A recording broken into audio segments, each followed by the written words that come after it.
Guys, I'm really happy to welcome to the podcast a new guest and someone whose work I've followed off and on over a number of years. His name is Dr. Yoram Hazony.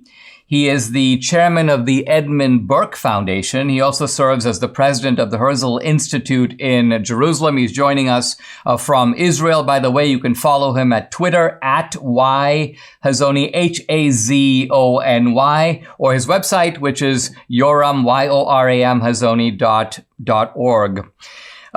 Yoram, welcome to the podcast. I've been reading a book that you wrote a few years ago now, but it really drew me in.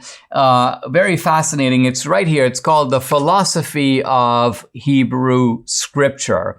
And what struck me when I first saw it was, well, first of all, the word philosophy. When we read the Bible, the Hebrew, or the Christian scriptures, at least I don't think of them as inherently philosophical. In fact, a lot of what they say seems to me sort of declaratory. They seem to make declarations. In the beginning, God created the heavens and the earth. There's no effort to prove it. There's merely a kind of assertion. So maybe I'll start by asking you about that.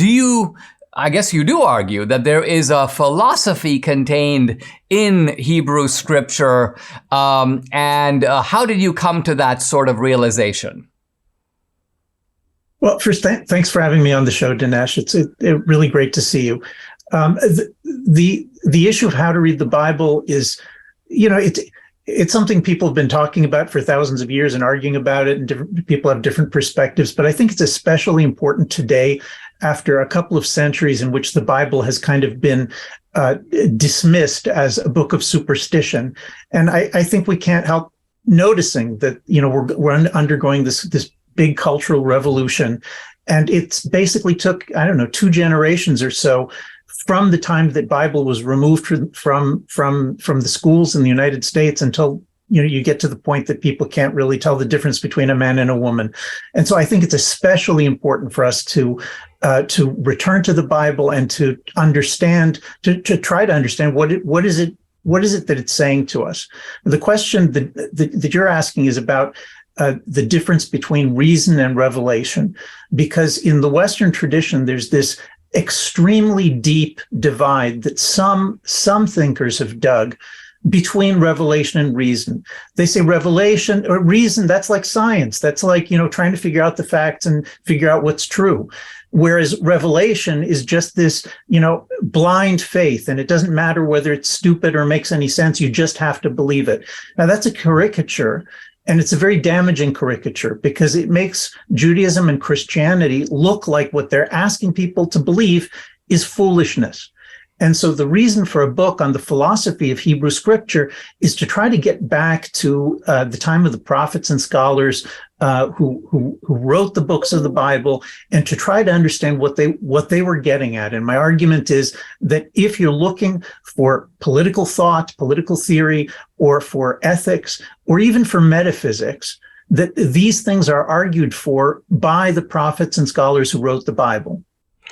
Now, when you talk about revelation and you talk about reason, I think you make the interesting point that even the Greek philosophers, Socrates, for example, Plato, do at various interesting points in their thought make an appeal to divine inspiration, a muse. Socrates talks about, kind of this kind of inspiration that comes over him that seemingly comes outside the orbit of kind of human reason itself. And then you go on to say that element is present in the Bible as well, but there's a lot of earthly wisdom. And I think your stress in this book is on earthly wisdom that is contained in the Bible.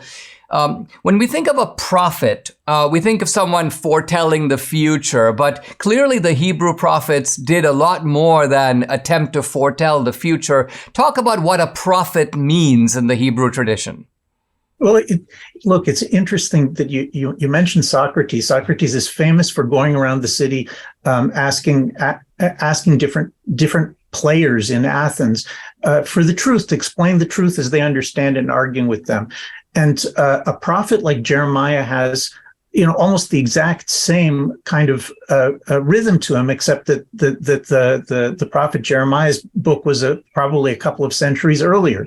Jeremiah is seeing the collapse of the city. And when we say, and I would be careful about saying, he's not talking about the distant future. He's talking about his present. It's like somebody going around the city today and saying, look, doesn't it look to you like America and Europe are losing something? A lot of what's in Jeremiah is this kind of an attack. He's saying that look at our political leaders, examine what it is that they're saying. Look at the people who call themselves prophets. Look at the people who call themselves priests. And he's saying they are bringing about the destruction of this city and this country, right? So that kind of prophecy is, you're right that there is some foretelling the future, but most of it is not foretelling the future. Most of it is analyzing what is it that people are doing wrong. For example, Jeremiah will say, look, in the Torah, it says that you have to free all your slaves in the 7th year, but you haven't done it. And so there's this underclass of people who are being abused and hating the government, and they're crippling our society. We need to do something about it. So there's much, much more that can be said. But what I think the basic point is that prophets are much closer to philosophers than people usually like to say. And I think that can be helpful for people. They're not identical, but they are very similar in many ways.